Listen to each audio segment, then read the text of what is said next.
ቅዱሳን የጌታ ሰላምና ጸጋው ይብዛላችሁ። ዛሬ አንድ ድንቅ መልእክት ይዤላችሁ ወደ እናንተ መጥቻለሁ። ዘዳግም ምዕራፍ 28 ከቁጥር 1 እስከ 5 ድረስ ያሉ ክፍሎችን በጌታ በኢየሱስ ስም አነባለሁ። እንደዚህ ይላል፣ ተከታተሉልኝ። እንዲህም ይሆናል የአምላክህን የእግዚአብሔርን ቃል ብትሰማ፣ ዛሬም ያዘዝሁህን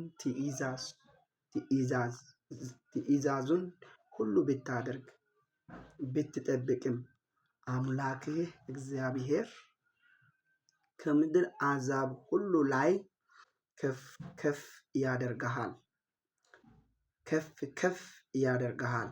የአምላክህንም የእግዚአብሔርን ቃል ብትሰማ እነዚህ በረከቶች ሁሉ ይመጡልሃል፣ ያገኙምሃል።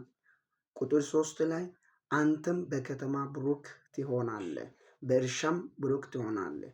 የሆድህም ፍሬ፣ የምድርህም ፍሬ፣ የከብትህንም ፍሬ፣ የላምህም ርብ፣ የበግህም ርብ ብሩክ ይሆናል። እንቅብህና ቡቃያ ብሩክ ይሆናል። እንቅብህም ቡቃያህ ብሩክ ይሆናል። አንተም በመግባትህ ብሩክ ትሆናለህ፣ በመውጣትም ብሩክ ትሆናለህ እያለ ቁጥር 14 ድረስ ይቀጥላል። እንደዚህ ብዬ እናገራለሁ።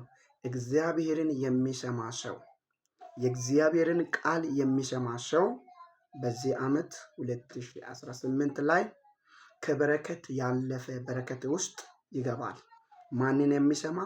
እግዚአብሔርን የሚሰማ ትእዛዙንም እጅግ የሚወድድና የሚያደርግ ሰው በሕይወቱ በዘመኑ ጠላት እስከሚቀና ድረስ እየጨመረ እየበዛ እየባረከ ይቀጥላል። ቅዱሳኖች ይህንን ቃል በልብ እንድትሰሙ ነው የሚፈልገው። እግዚአብሔር አምላክ ይህንን ቃል በመስማት ታሪካችሁንና ሕይወታችሁን በዚህ ቃል ይለውጥ፣ ይስራ። በጌታ በኢየሱስም እግዚአብሔር ይህንን ቃል በመስማት ሕይወታችሁን ይቀይር።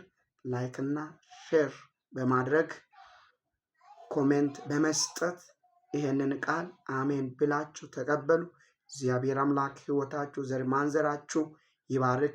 ይሄ ዓመት እግዚአብሔርን የምትሰማበት፣ ሰምታችሁ ደግሞ የምትባረኩበት ዓመት ይሆንላችሁ።